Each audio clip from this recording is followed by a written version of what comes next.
കേരളത്തെ നടുക്കിയ സിനിമാ കഥകളെ പോലും വെല്ലുന്ന സംഭവം. തമിഴ്നാട്ടിൽ ഒരു വിവാഹ ചടങ്ങിൽ പങ്കെടുക്കാൻ പോയ അഷ്റഫും കുടുംബവും ഏകദേശം അർദ്ധരാത്രി പിന്നിട്ട സമയത്തായിരുന്നു വളപട്ടണത്തുള്ള വീട്ടിലേക്ക് മടങ്ങിയെത്തിയത്. വാഹനം പുറത്ത് കാർ പോർച്ചിൽ പാർക്ക് ചെയ്ത ശേഷം ആ വീടിനുള്ളിലേക്ക് പ്രവേശിച്ച സമയത്ത് പ്രത്യേകിച്ച് യാതൊരു അസ്വാഭാവികതകളും ആ കുടുംബത്തിന് തോന്നിയില്ല. എന്നാൽ അകത്ത് ബെഡ്റൂമിനകത്തേക്ക് കയറിയ അഷ്റഫ് ശരിക്കും നടുങ്ങിപ്പോയി. ആ മുറിയിലെ ചുവരലമാര തുറന്നു കിടക്കുകയാണ്. ഞെട്ടിപ്പോയ ആ കുടുംബം പെട്ടെന്ന് നോക്കിയത് മുറിക്കുള്ളിലുണ്ടായിരുന്ന സേഫ് ലോക്കറിലേക്കാണ്. ആ ലോക്കർ തകർക്കപ്പെട്ടിരിക്കുകയാണ്. ആ മുറി വിട്ട് പുറത്തേക്കിറങ്ങിയ അഷ്റഫും കുടുംബവും വീടിനുള്ളിലെ ഓരോ മുറിയായി പരിശോധിച്ചു തുടങ്ങി. പരിശോധനകൾക്കിടയിൽ അടുക്കള ഭാഗത്തേക്കെത്തിയ അഷ്റഫ് അപ്പോഴാണ് ഒരു കാഴ്ച കാണുന്നത്.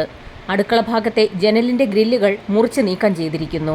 ആ കുടുംബത്തിന് ഒരു കാര്യം വ്യക്തമായി. അടുക്കളയിലൂടെ ഗ്രില്ല് തകർത്ത് അകത്തേക്ക് കടന്ന കള്ളന്മാർ മുറിക്കുള്ളിലെത്തി അലമാര തുറന്ന് അതിൽ വെച്ചിരുന്ന സേഫിന്റെ താക്കോലെടുത്ത് ലോക്കർ തുറന്ന് അതിലുണ്ടായിരുന്നതെല്ലാം കൊണ്ട് കടന്നു കളഞ്ഞിരിക്കുകയാണ്. രാവിലെ തന്നെ അഷ്റഫ് വളപട്ടണം പോലീസ് സ്റ്റേഷനിലെത്തി പരാതി നൽകി.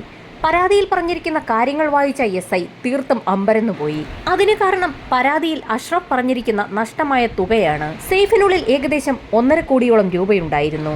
അതിനു പുറമെ 300 പവനോളം സ്വർണവും ലോക്കറിലുണ്ടായിരുന്നു എന്ന് കേട്ട പോലീസിന് ആകെ അമ്പരപ്പായി. ഇത്ര വലിയൊരു തുകയും സ്വർണവുമൊക്കെ ആരെങ്കിലും വീടിനുള്ളിൽ സൂക്ഷിക്കുമോ എന്നായിരുന്നു പോലീസിന്റെ സംശയം.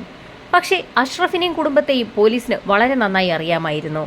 കാരണം ബിരിയാണിയാരി മൊത്തക്കച്ചവടം നടത്തുന്ന വലിയൊരു ബിസിനസ്സുകാരനായിരുന്നു അഷ്റഫ്. ഒരു വിവാഹ ചടങ്ങിൽ പങ്കെടുക്കാൻ പെട്ടെന്നായിരുന്നു ആ കുടുംബത്തിന് തമിഴ്നാട്ടിലേക്ക് പോകേണ്ടി വന്നത്. അതുകൊണ്ട് ആ തുക ബാങ്കിൽ അടയ്ക്കാൻ കഴിഞ്ഞില്ല.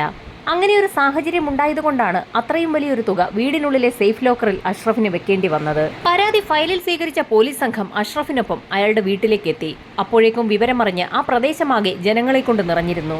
ഇതേ സമയം തന്നെ SIയുടെ നിർദ്ദേശപ്രകാരം ഫോറൻസിക് സംഘവും വിരലടയാള വിദഗ്ധരുമൊക്കെ സംഭവസ്ഥലത്തേക്ക് എത്തിയിരുന്നു.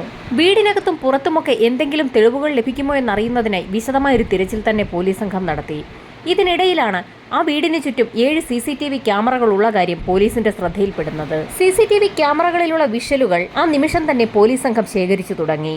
ഇതേസമയം തന്നെ വിരലടയാള വിദഗ്ധർ ആ വീടിനുള്ളിൽ നിന്ന് ലഭിക്കാവുന്ന അത്രയും ഫിംഗർ പ്രിന്റുകൾ ശേഖരിക്കുകയായിരുന്നു. മോഷണം നടത്തിയ വ്യക്തികൾ ഗ്ലൗസ് ഉപയോഗിച്ചിട്ടുണ്ട് എന്ന് വിരലടയാള വിദഗ്ധർക്ക് വ്യക്തമായി. കൂട്ടത്തിൽ ഏതോ ഒരു വ്യക്തിയുടെ ഗ്ലൗസ് ഊരിപ്പോയതായ ഒരു സൂചനയും അവർക്ക് ലഭിച്ചു. ആ സൂചന ലഭിക്കുന്നത് അടുക്കള ഭാഗത്തെ ഗ്രില്ല് പരിശോധിച്ച സമയത്താണ്. അടുക്കള ഭാഗത്തെ ജനലിന്റെ ഗ്രില്ലുകൾ കട്ട് ചെയ്ത വ്യക്തിയുടെ വിരലടയാളം ആ കമ്പികളിൽ പതിഞ്ഞിട്ടുണ്ടായിരുന്നു. വളരെ നിർണായകമായ ഒരു തെളിവാണ് ലഭിച്ചിരിക്കുന്നത്. ഇതേ സമയം തന്നെ ഡോഗ് സ്ക്വാഡും സംഭവസ്ഥലത്തെത്തി. ബെഡ്റൂമിനകവും അടുക്കളയും ഗ്രില്ലുമൊക്കെ മണത്തു നോക്കിയ പോലീസ് നായ വീടിനുള്ളിൽ നിന്ന് പുറത്തേക്കിറങ്ങി വീടിന് പിൻവശത്തേക്കാണ് ഓടിയത്. വീടിന് പുറകുവശത്തെ വഴിയിലൂടെ ഓടിയ പോലീസ് നായ തൊട്ടടുത്തുള്ള റെയിൽവേ ലൈനിന് സമീപം എത്തുകയും തുടർന്നും അവിടെ നിന്നും ഓടി വളപട്ടണം റെയിൽവേ സ്റ്റേഷനിലേക്ക് എത്തുകയും ചെയ്തു. അഷ്റഫിന്റെ വീട്ടിൽ കയറിയ മോഷ്ടാക്കൾ ആ വീട്ടിൽ നിന്നും പിറകുവശത്തുകൂടി ഓടി വീടിരിക്കുന്ന സ്ഥലത്തു നിന്നും 300 മീറ്റർ അകലെയുള്ള വളപട്ടണം റെയിൽവേ സ്റ്റേഷനിലെത്തി ട്രെയിനിൽ കയറി കടന്നുകളഞ്ഞിരിക്കുകയാണ് എന്ന് പോലീസ് നിഗമനത്തിലെത്തി. അന്യസംസ്ഥാന മോഷ്ടാക്കൾ റെയിൽവേ സ്റ്റേഷന് സമീപത്തുള്ള വീടുകൾ കേന്ദ്രീകരിച്ച് മോഷണം നടത്തിയ ശേഷം ട്രെയിനുകളിൽ കടന്നുകളയുന്നത് പതിവാണെന്ന് മനസ്സിലാക്കിയ പോലീസ് സംഘം ഇതും അത്തരത്തിലൊരു മോഷണമാകാമെന്ന് വിലയിരുത്തി. ഇതിനിടയിൽ മോഷണം പോയ തുകയെക്കുറിച്ചും സ്വർണത്തെക്കുറിച്ചും ഒക്കെ നാട്ടുകാരറിഞ്ഞു. 1 കോടിയിലധികം രൂപയും ഇതുവരെ ധരിച്ചുപോലും നോക്കിയിട്ടില്ലാത്തത്ര ആഭരണങ്ങളുമായിരുന്നു വീട്ടിൽ നിന്ന് മോഷണം പോയത്. വജ്രങ്ങൾ പതിച്ച മാലകളും മോതിരങ്ങളും വില കൂടിയ വാച്ചുകളുമൊക്കെ മോഷണം പോയവയുടെ ലിസ്റ്റിലുണ്ടായിരുന്നു. സംഭവസ്ഥലത്തേക്കെത്തിയ മാധ്യമങ്ങൾക്ക് കൃത്യമായൊരു വിശദീകരണമാണ് പോലീസ് സംഘം നൽകിയത്. CCTV വിഷ്വലുകൾ പരിശോധിച്ച സമയത്ത് 3 പേർ മതിൽ ചാടുന്നതായി അതിൽ കണ്ടു എന്നാണ് പോലീസ് മാധ്യമങ്ങൾക്ക് നൽകിയ വിവരം. 3 പേർ മതിൽ ചാടുന്ന സമയത്ത് ഒരാൾ മതിലിന് പുറത്തുണ്ടായിരുന്നു. 4 പേരടങ്ങുന്ന ഒരു സംഘമാണ് അഷ്റഫിന്റെ വീട്ടിൽ മോഷണം നടത്തിയതെന്നാണ് പോലീസ് വ്യക്തമാക്കിയത്. എത്രയും വേഗം തന്നെ കേസ് തെളിയിക്കണമെന്നാവശ്യപ്പെട്ടുകൊണ്ട് ഗവൺമെന്റിന്റെ ഭാഗത്തു നിന്നും കൃത്യമായൊരു നിർദ്ദേശം തന്നെ പോലീസിന് ലഭിച്ചു. വളപട്ടണം സ്റ്റേഷന് പുറമെ സമീപത്തുള്ള 4ഓളം വരുന്ന സ്റ്റേഷനുകളിലെ പോലീസുകാരടങ്ങുന്ന 20 പേരുടെ ഒരു ടീമാണ് SPയുടെ നേതൃത്വത്തിൽ കേസന്വേഷണം ആരംഭിച്ചത്. അന്വേഷണം അതിവേഗത്തിലാക്കുന്നതിന്റെ ഭാഗമായി 20 പേരടങ്ങുന്ന ആ സംഘത്തെ വീണ്ടും 4 ടീമുകളായി തിരിച്ചു. അഷ്റഫിന്റെ വീട്ടിൽ നിന്ന് ലഭിച്ച CCTVകൾ കേന്ദ്രീകരിച്ചുള്ള അന്വേഷണ ചുമതലയാണ് ഒരു ടീമിന് നൽകിയത്. ട്രെയിനിൽ രക്ഷപ്പെട്ടു പോയ പ്രതികളുടെ മൊബൈൽ ടവർ ലൊക്കേഷനുകൾ കേന്ദ്രീകരിച്ചുള്ള അന്വേഷണം നടത്താനാണ് മറ്റൊരു ടീമിന് നിർദ്ദേശം നൽകിയത്. കോഴിക്കോട് മുതൽ മംഗലാപുരം വരെയുള്ള സകല മൊബൈൽ ടവറുകളും ഈ അന്വേഷണത്തിന്റെ പരിധിയിൽപ്പെടും. കോഴിക്കോട് മുതൽ മംഗലാപുരം വരെയുള്ള ടവർ ലൊക്കേഷനുകളിൽ സംഭവം നടന്ന ദിവസം ആക്റ്റീവായിട്ടുള്ള ഫോണുകളുടെ ഡീറ്റെയിൽസ് എടുക്കുക എന്നത് ശരിക്കും ശ്രമകരമായ ഒരു ദൗത്യം തന്നെയായിരുന്നു. ഇതേസമയം തന്നെ ഒരു സംഘം പോലീസുകാർ കോഴിക്കോട് മുതൽ മംഗലാപുരം വരെയുള്ള ലോഡ്ജുകൾ കേന്ദ്രീകരിച്ചുള്ള അന്വേഷണവും ആരംഭിച്ചു. ഇതേസമയം തന്നെ പ്രദേശവാസികളുടെയും അഷ്റഫുമായി ബന്ധപ്പെട്ടിട്ടുള്ള ആളുകളുടെയും സുഹൃത്തുക്കളുടെയും ഒക്കെ വിവരശേഖരണം നടത്തുന്നതിനായി ഒരു സംഘം പോലീസുകാർ പുറപ്പെട്ടു. പ്രദേശത്തുള്ള ഓരോ വീടുകളും കയറിയിറങ്ങി തന്നെ പോലീസ് സംഘം അന്വേഷണം ആരംഭിച്ചു. സംഭവം നടന്ന ദിവസം രാത്രിയിൽ വീട്ടിലുള്ള ഓരോ വ്യക്തികളും എവിടെയായിരുന്നു എന്നുള്ള പോലീസിന്റെ ചോദ്യവും അതിന് നാട്ടുകാർ നൽകുന്ന മറുപടിയും റെക്കോർഡുകളായി മാറിക്കൊണ്ടിരിക്കുകയായിരുന്നു. ഇതേസമയം തന്നെ കേരളത്തിലുടനീളം സമാനമായ രീതിയിലുള്ള മോഷണം എവിടെയൊക്കെ നടന്നിട്ടുണ്ടോ എന്നുള്ള ഒരു അന്വേഷണം കൂടി പോലീസ് നടത്തി. അങ്ങനെയുള്ള മോഷണത്തിൽ പെട്ടിട്ടുള്ള ആളുകളുടെ വിവരങ്ങൾ സ്വാഭാവികമായും പോലീസിന്റെ ക്രിമിനൽ ഡാറ്റ റെക്കോർഡുകളുടെ ഒരു ഭാഗമാണ്. ആ ലിസ്റ്റിൽ ഉൾപ്പെട്ടിട്ടുള്ള ഏതെങ്കിലും ആളുകൾ അഷ്റഫിന്റെ വീട്ടിൽ മോഷണം നടത്തിയവരുടെ കൂട്ടത്തിലുണ്ടോ എന്നറിയുന്നതിനായി വിശദമായ ഒരു പരിശോധന തന്നെ പോലീസ് നടത്തി. ലിസ്റ്റിൽ ഉൾപ്പെട്ടിട്ടുള്ള 67ഓളം വരുന്ന ആളുകളെയാണ് പോലീസ് പരിശോധനയ്ക്ക് വിധേയമാക്കിയത്. സംഭവം നടന്ന ദിവസം രാത്രിയിൽ ഈ 67 പേരും എവിടെയായിരുന്നു എന്നറിയുന്നതിനായി അവരറിയാതെ തന്നെ അവരുടെ മൊബൈൽ ടവർ ലൊക്കേഷനുകൾ കേന്ദ്രീകരിച്ച് പോലീസ് ഒരു അന്വേഷണം നടത്തി. ഇതിനിടയിൽ സംഭവം നടന്നതിന്റെ തൊട്ടടുത്ത ദിവസങ്ങളിലായി ആരെങ്കിലും സംശയാസ്പദമായ രീതിയിൽ ഏതെങ്കിലും ലോഡ്ജുകളിൽ തങ്ങിയിട്ടുണ്ടോ എന്നറിയുന്നതിനായി കോഴിക്കോട് മുതൽ മംഗലാപുരം വരെയുള്ള ലോഡ്ജുകൾ കേന്ദ്രീകരിച്ചുള്ള അന്വേഷണത്തിൽ 35ഓളം വരുന്ന ലോഡ്ജുകൾ പിന്നിട്ടിട്ടും പോലീസ് സംഘത്തിന് പ്രതിയിലേക്ക് വിരൽ ചൂണ്ടുന്ന ഒന്നും തന്നെ കണ്ടെത്താനായില്ല. 67ഓളം വരുന്ന ക്രിമിനലുകളുടെ മൊബൈൽ ടവർ ലൊക്കേഷൻ കേന്ദ്രീകരിച്ചുള്ള അന്വേഷണത്തിൽ അവർക്കാർക്കും തന്നെ അഷ്റഫിന്റെ വീട്ടിൽ നടന്ന മോഷണവുമായി യാതൊരു ബന്ധവുമില്ല എന്നുള്ള കണ്ടെത്തലിലേക്കാണ് പോലീസ് എത്തിയത്. പോലീസ് സംഘം ശരിക്കും ഇരുട്ടിൽ തപ്പുകയാണെന്നുള്ള വാർത്ത അപ്പോഴേക്കും നാടാകെ പരന്നിരുന്നു. കേസന്വേഷണം എങ്ങുമെത്താതെ മുൻപോട്ട് നീങ്ങുന്ന സാഹചര്യത്തിലായിരുന്നു കൂട്ടത്തിലുണ്ടായിരുന്ന ഒരു പോലീസുകാരൻ ഏകദേശം സമാന രീതിയിലുള്ള ഒരു മോഷണം 1 വർഷം മുൻപ് നടന്നതായുള്ള വിവരം മറ്റുള്ള പോലീസുകാരോട് പറയുന്നത്. ഏകദേശം 1 വർഷം മുൻപ് കീച്ചേരി സ്വദേശിയായ നിയാസിന്റെ വീട്ടിൽ നിന്നും ഇതേ രീതിയിൽ അടുക്കള ഭാഗത്തുണ്ടായിരുന്ന ഗ്രില്ല് തകർത്ത് അകത്ത് കടന്ന കള്ളൻ 11 പവനും വീട്ടിലുണ്ടായിരുന്ന മറ്റ് രേഖകളടങ്ങിയ ബാഗും മോഷ്ടിച്ച ഒരു കേസ് സ്റ്റേഷനിൽ നേരത്തെ രജിസ്റ്റർ ചെയ്തിട്ടുണ്ടായിരുന്നു. അന്ന് ഗ്രില്ല് മുറിച്ച് അകത്തേക്ക് കടന്ന കള്ളന്റെ വിരലടയാളം ആ ഗ്രില്ലിൽ നിന്നും പോലീസ് സംഘത്തിന് ലഭിക്കുകയും ചെയ്തിരുന്നു.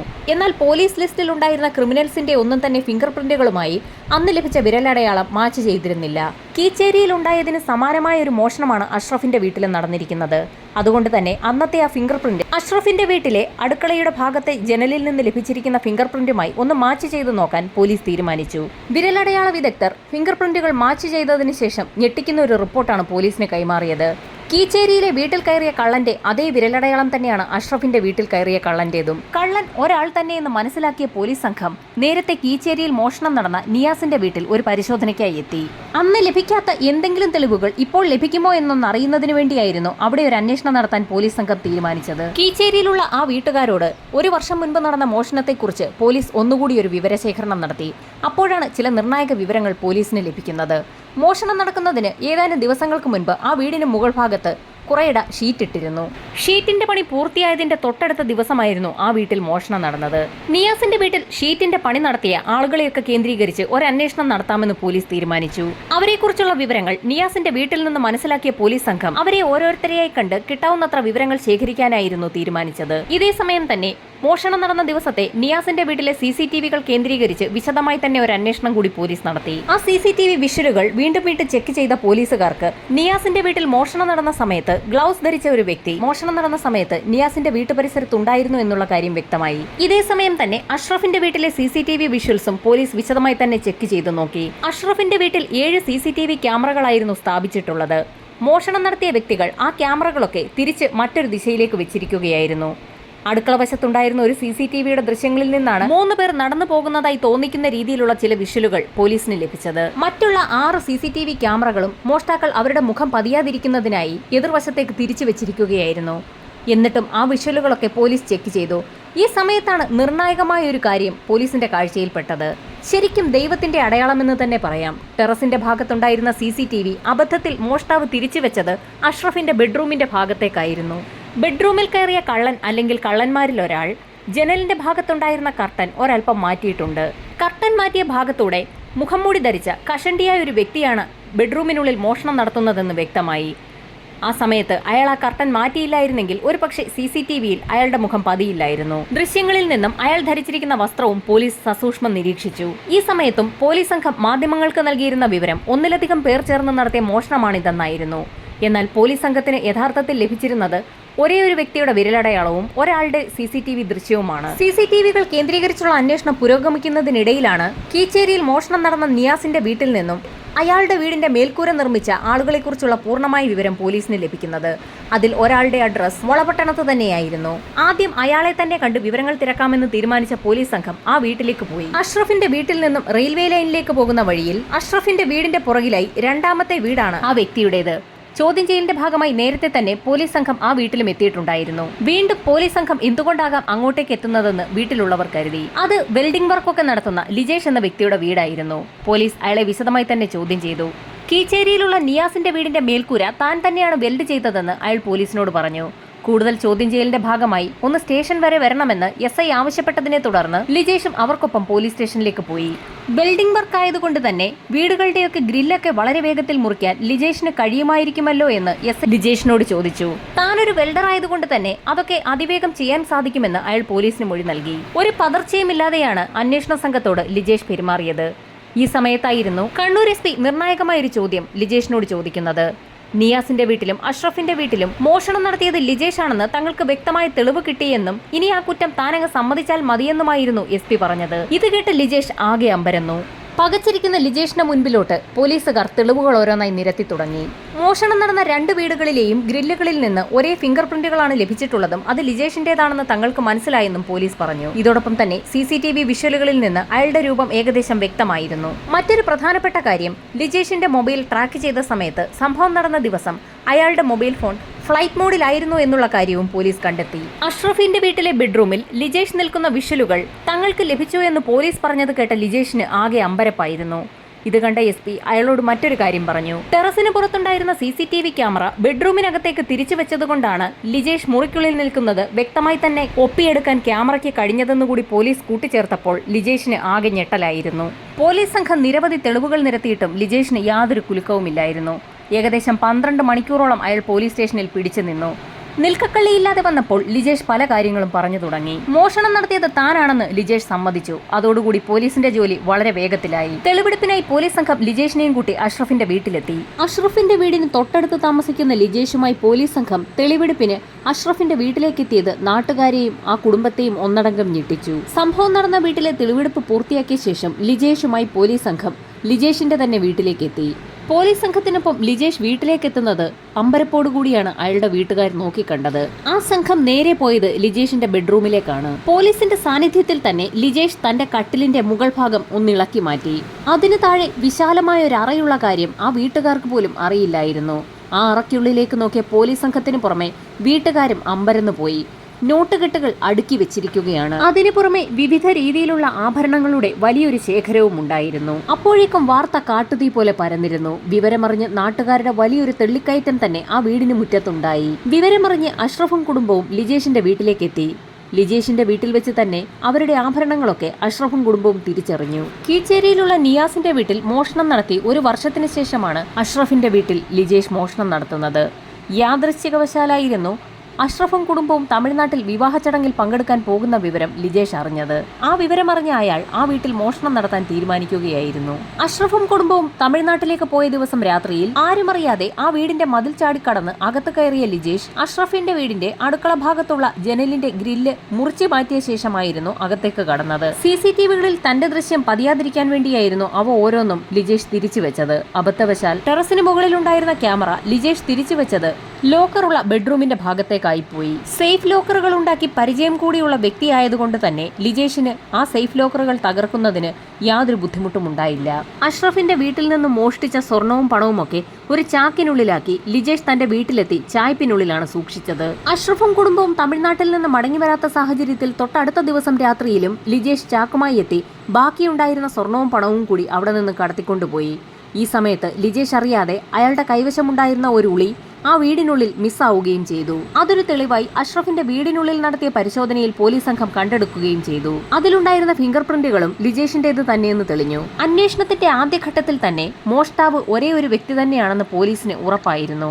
എന്നാൽ ആ വിവരം മാധ്യമങ്ങളിലൂടെ പുറത്തു വന്നു കഴിഞ്ഞാൽ യഥാർത്ഥ കുറ്റവാളി രക്ഷപ്പെടാൻ ശ്രമിക്കുമെന്നുള്ള ഒരു നിഗമനത്തെ തുടർന്നാണ് മാധ്യമങ്ങൾക്ക് മുൻപിൽ ഒന്നിലധികം കുറ്റവാളികൾ ഉണ്ടായിരുന്നു എന്നുള്ള ഒരു ഇമേജ് പോലീസ് ഉണ്ടാക്കിയെടുത്തത്. പോലീസ് അതിവിദഗ്ധമായി നടത്തിയ ഒരു ഗെയിമിൽ ലിജേഷ് അറിയാതെ വീണു പോവുകയായിരുന്നു. സംഭവം നടന്ന ദിവസവും തൊട്ടടുത്ത ദിവസങ്ങളിലും പണിയില്ല എന്ന് പറഞ്ഞുകൊണ്ട് ലിജേഷ് പുറത്തെങ്ങും പോകാതെ വീടിനുള്ളിൽ തന്നെ ഇരിക്കുകയായിരുന്നു. 2-3 ദിവസങ്ങൾക്ക് ശേഷമാണ് ലിജേഷ് പുറത്തേക്ക് പോയത്. പുറത്തേക്ക് പോയി മടങ്ങി വന്ന ലിജേഷ് കാണുന്നത് അഷ്റഫിന്റെ വീട്ടിൽ പോലീസ് സംഘം തെളിവെടുപ്പ് നടത്തുന്നതും CCTV-കൾ കേന്ദ്രീകരിച്ച് അന്വേഷണം നടത്തുന്നതുമാണ്. ആ കാഴ്ച കണ്ടുകൊണ്ട് നിരവധി ആളുകൾ ആ പ്രദേശത്ത് അന്ന് തടിച്ചുകൂടിയിരുന്നു. കള്ളനെ പിടിച്ചോ എന്ന് കൂട്ടത്തിലെ ഒരാളോട് അന്ന് ലിജേഷ് ചോദിച്ചത് നാട്ടുകാരെ വ്യക്തമായി നിരീക്ഷിക്കുന്നതിനു വേണ്ടി പോലീസിന്റെ ഒരു സംഘം വേഷം മാറി ആ കൂട്ടത്തിൽ ഉണ്ടായിരുന്നവരിൽ ചിലർ കേൾക്കുകയും ചെയ്തു. അഷ്റഫും കുടുംബവും തമിഴ്നാട്ടിൽ വിവാഹ ചടങ്ങിൽ പങ്കെടുക്കാൻ പോകുന്ന വിവരം അറിയാവുന്ന തൊട്ടടുത്ത ബന്ധുക്കളോ അയൽവാസികളോ മോഷണത്തിൽ സജീവമായി പങ്കെടുത്തിട്ടുണ്ട് എന്നുള്ള സംശയം കേസിന്റെ തുടക്കം മുതൽ തന്നെ പോലീസ് സംഘത്തിനുണ്ടായിരുന്നു. അതുകൊണ്ടാണ് പലപ്പോഴും വേഷം മാറിയ പോലീസ് സംഘം ആൾക്കൂട്ടത്തിനിടയിൽ സജീവം അവരിൽ ഒരാളെ പോലെ നിലനിന്നിരുന്നത്. പോലീസിന്റെ അന്വേഷണം വേറെ വഴിക്കാണ് നീങ്ങുന്നതെന്ന് മനസ്സിലാക്കുന്ന പ്രതി സ്വതന്ത്രനായി സഞ്ചരിക്കുകയും ആളുകളുമായി ഇടപഴകുകയും ഒക്കെ ചെയ്യും. അത് കേസ് തെളിയിക്കാൻ പോലീസിന് കൂടുതൽ ഗുണകരമാവും. സംഭവം നടന്ന ദിവസവും അതിന് തൊട്ടടുത്ത ദിവസവും ലിജേഷിന്റെ മൊബൈൽ ഫോൺ സ്വിച്ച്ഡ് ഓഫ് അല്ലായിരുന്നു എന്നും പല ടവർ ലൊക്കേഷനുകളിലായി അത് മൂവ് ചെയ്യുന്നുണ്ടായിരുന്നുവെന്നും പോലീസിന്റെ അന്വേഷണത്തിൽ കണ്ടെത്തിയിരുന്നു. മൊബൈൽ സ്വിച്ച്ഡ് ഓഫ് ആകാതെ തന്നെ മൊബൈൽ പല സ്ഥലങ്ങളിലും മൂവ് ചെയ്യണമെങ്കിൽ അത് ഫ്ലൈറ്റ് മോഡിലായിരിക്കാം ഇട്ടിരിക്കുന്നതെന്നും പോലീസ് അന്വേഷണത്തിൽ കണ്ടെത്തി. നാട്ടുകാരുടെയൊക്കെ മൊബൈൽ ഫോൺ കേന്ദ്രീകരിച്ച് നടത്തിയ അന്വേഷണത്തിൽ ലിജേഷിന്റെ മൊബൈൽ ഫോൺ കൃത്യം നടന്ന 2 ദിവസങ്ങളിലും ഫ്ലൈറ്റ് മോഡിലായിരുന്നു. സൈബർ സെല്ലിന്റെ അന്വേഷണത്തിൽ മൊബൈൽ ഫോണിന് വിവിധ ടവർ ലൊക്കേഷനുകളിലേക്കുള്ള മൂവ്മെന്റ്സ് കാണിക്കുന്നതിനാൽ എന്തുകൊണ്ടാകാം ഒരു വ്യക്തി മൊബൈൽ ഫോൺ ഫ്ലൈറ്റ് മോഡിലിട്ടുകൊണ്ട് എല്ലാ സ്ഥലങ്ങളിലും പോകുന്നതെന്നുള്ള പോലീസിന്റെ സംശയം ബലപ്പെട്ടു. അങ്ങനെയാണ് ലിജേഷിലേക്ക് തന്നെ പോലീസ് ശ്രദ്ധ കേന്ദ്രീകരിച്ചത്. കേരള പോലീസിന്റെ ഏറ്റവും മികച്ച രീതിയിലുള്ള ഒരു കേസന്വേഷണമായിരുന്നു വളപട്ടണത്ത് നടന്നത്. അതിവേഗം അന്വേഷണം പൂർത്തിയാക്കിയ കേരള പോലീസ് കോടതിയുടെയും സർക്കാരിന്റെയും പ്രത്യേക പ്രശംസ നേടി.